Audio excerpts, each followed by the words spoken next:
మధు గారు ఇప్పుడు కొత్తగా నిన్న పరిటాల సునీత గారు కూడా మీడియా ముందుకొచ్చి మాట్లాడటం జరిగింది. పరిటాల రవి గారి హత్య కేసులో జగన్మోహన్ రెడ్డి గారి ప్రమేయం ఉంది అని. సో ఇప్పుడు ఆవిడ మాటలను బట్టి చూస్తే అక్కడ జరుగుతున్న పరిణామాలను చూస్తే మళ్ళీ కులాల మధ్య చిచ్చు పెట్టేందుకు జగన్మోహన్ రెడ్డి గారు పూనుకున్నారా అనే ఆలోచనే వస్తోంది. సో ఇది ఆయన మరి ఎంతవరకు వర్కౌట్ అయ్యే అవకాశం ఉంటుందంటారు? రాజకీయం కోసం ఇలా మతాల మధ్య కులాల మధ్య చిచ్చు పెట్టాన్ని ఏ విధంగా చూడాలంటారు? ఇది ఒక వినాశకరమైనటువంటి పరిస్థితి. ఈ దేశానికి స్వతంత్రం కావాల్సినప్పుడు కూడా ఎంతోమంది వీరులు ధీరులు ఏకతాటి మీదకి వచ్చి పోరాటం చేశారు. స్వాతంత్రం వచ్చే సందర్భంలో బ్రిటిష్ వాళ్ళు పోతా పోతా ఒక చిచ్చు పెట్టిపోయారు. భారతదేశాన్ని ఏమో సెక్యులర్ దేశంగా, పాకిస్తాన్ ఏమో మత దేశంగా, అంటే ప్రశాంతంగా ఉండకూడదు భారతదేశం. అందుకని చెప్పి రెండు సిద్ధాంతాలు మన మీద రుద్ది అప్పటి బ్రిటిష్ పార్లమెంట్లో బిల్లు పాస్ చేసి మనకు స్వతంత్రం ఇచ్చారు. అర్థమైందా? దాని ఫలితంగా ఏమైంది? 47 లక్షల మంది భారతదేశ పౌరులు అనాథలైపోయారు. 12 లక్షల మంది రక్త తర్పణం సింధు నది లోయలో ప్రవహించింది. దాని ఫలితమే ఇప్పుడున్నటువంటి ఒక చట్టం, అంటే ద్విజాతి సిద్ధాంతం. సేమ్ ఆ సందర్భాన్ని మనం పుష్కరించుకొని రాజకీయంలో అధికారం కోసం, అధికార మోహంతో, ధన వ్యామోహంతో, అధికార మోహంతో ఒక మనిషి ఆడుతున్న వికృత క్రీడ అన్నమాట ఇది. దానికి మతాన్ని అడ్డం పెట్టుకుంటాడు, కులాన్ని అడ్డం పెట్టుకుంటాడు. ఇది ఈనాటి సంఘర్షణ కాదు. వాళ్ళ తండ్రి కాంగ్రెస్లో ఉన్నప్పుడు డాక్టర్ మర్రి చెన్నారెడ్డి ముఖ్యమంత్రిగా ఉంటే ఆయన్ని గద్దె దింపి ఈయన ముఖ్యమంత్రిని కావటం కోసం పాత బస్తీలో మత ఘర్షణలు సృష్టించి మారణ హోమం సృష్టించాడు. ఆ తర్వాత ఏం జరిగింది? నేత్రుమల్లి జనార్దన్ రెడ్డిని ముఖ్యమంత్రి చేయటం జరిగింది. దీనికంటే ముందు ఇంకొక సంఘటన జరిగింది. అప్పుడు రంగా ఉండేవాడు విజయవాడ. రంగాని ఎవరు చంపారు అంటే రెండు కులాల మధ్య చిచ్చు పెట్టడం కోసం కాంగ్రెస్ నాయకులే రంగాని హత్య చేపించి ఒక్కమ్మ కాపుల మధ్య చిచ్చు పెట్టేసి విజయవాడని అగ్నిగుండం చేశారు. అది కూడా రాజకీయం కోసం. ఆ రోజు తెలుగుదేశం పార్టీ 83లో పుట్టి 7 సంవత్సరాల పాటు పరిపాలించినటువంటి రాష్ట్రాన్ని పరిపాలించినటువంటి ఆ పార్టీని తట్టుకోలేక కమ్మల కాపుల మధ్య చిచ్చు పెట్టి ఆ చిచ్చులో అధికారంలోకి వచ్చింది కాంగ్రెస్ పార్టీ. ఆ తర్వాత ఏం జరిగింది? చెన్నారెడ్డి ముఖ్యమంత్రి అయ్యాడు. చెన్నారెడ్డిని ఉండనిచ్చినాడా? వెనక పక్కన పాత బస్తీల అల్లర్లు సృష్టించేసి నేత్రుమల్లి జనార్దన్ రెడ్డికి ఇచ్చారు. నేత్రుమల్లి జనార్దన్ రెడ్డిని మెడికల్ కాలేజీలో కుంభకోణంలో ఇరికిచ్చి ఆయన్ని దింపేసి మళ్ళీ ముఖ్యమంత్రి కావాలని ప్రయత్నం చేస్తే అప్పుడు కోట్ల విజయభాస్కర్ రెడ్డిని ముఖ్యమంత్రి చేశారు. ఇది అప్పటి చరిత్ర. 89 నుంచి 94 మధ్య. అందుకని 1వ కృష్ణుడు, 2వ కృష్ణుడు, 3వ కృష్ణుడు వచ్చిండ్రు.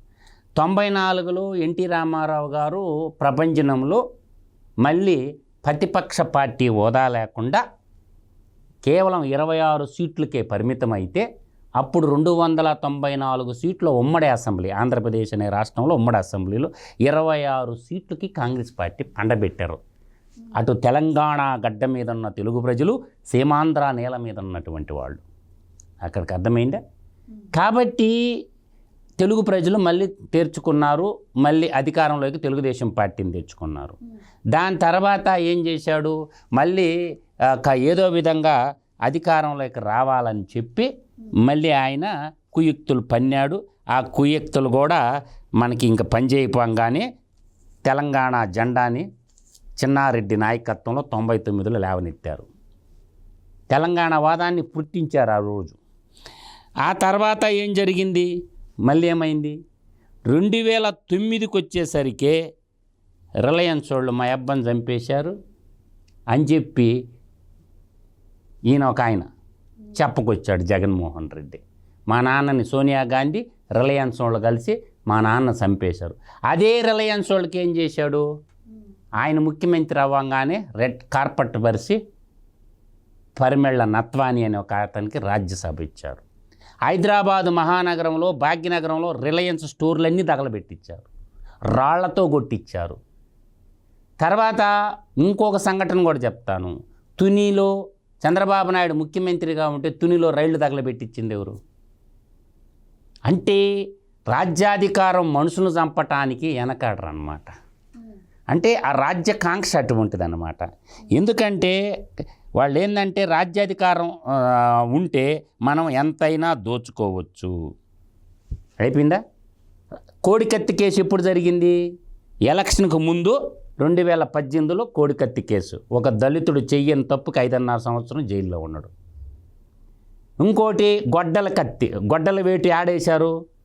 సొంత చిన్నాయన్నే పరలోకాలకు పంపించారు. గొడ్డలతో నరికి చంపి చంద్రబాబు నాయుడు చేతిలో ఇంత బొడుగు కత్తి పెట్టి నారావారి రక్త చరిత్రని టైటిల్ రాసుకున్నది ఎవరు? అంటే రాజ్యం కోసం కన్న తండ్రిని చెరసాల్లో పెట్టి ఔరంగజేబు ఆ రోజు రాజ్యాధినేత అయ్యాడు. ఔరంగజేబు కన్న తండ్రిని జైల్లో పెట్టి రాజ్యాధినేత అయ్యాడు. ఈడేం చేశాడు? కన్న తండ్రి మరణాన్ని శవం పక్కన పెట్టి సంతకాలు పెట్టించును ముఖ్యమంత్రి కావాలని. దానికి ప్రత్యక్ష సాక్షి బొత్స సత్యనారాయణ. తండ్రి కాని తండ్రి, నాకు తండ్రి లాంటి వాడు అని చెప్పిన ఆయనే నిదర్శనం.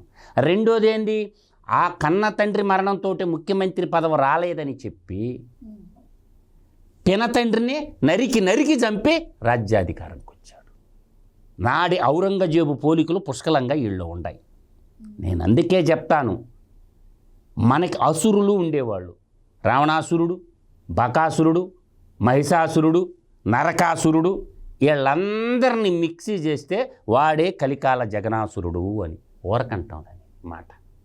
పురాణాల్లో అసురులకి దేవతలకి ఈ మధ్య జరిగినటువంటి సంగ్రామంలో ఆ నలుగురు కలిసి జాడీలేసి మిక్స్ చేస్తే వాడే ఈ కలికాల జగనాసురుడు.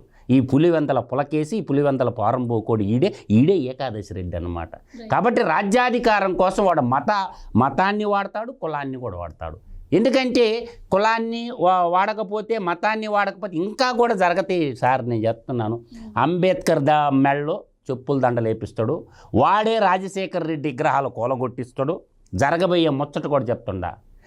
అంటే అంబేద్కర్ మెళ్ళలో వాడే చెప్పుల దండలు వేపించి దళితుల్ని రెచ్చగొడతాడు. పాస్టర్లని వాడే ఏటి వేపిస్తాడు. పాస్టర్లు భద్రంగా ఉన్నాడు. ఇమాములు పాస్టర్లు మీకు చేతులు ఎత్తి దండం పెడుతుండారా నాయన, వాడు కాలాంతుకుడు రా నాయన, వాడిని నమ్ముకున్నారంటే మేనత్ ఉంది కదా, ఒక ఆమె విమలారెడ్డి తిరుగుతుంది కదా, మనం దేవుని రాజ్యములో బతకాలని బోధనలు చేస్తుంది కదా, మన దేవుని యేసు రాజ్యం తెచ్చుకోవాలంటుంది. అంటే మనుషులు చంపేసి యేసు రాజ్యం తెస్తా తల్లి.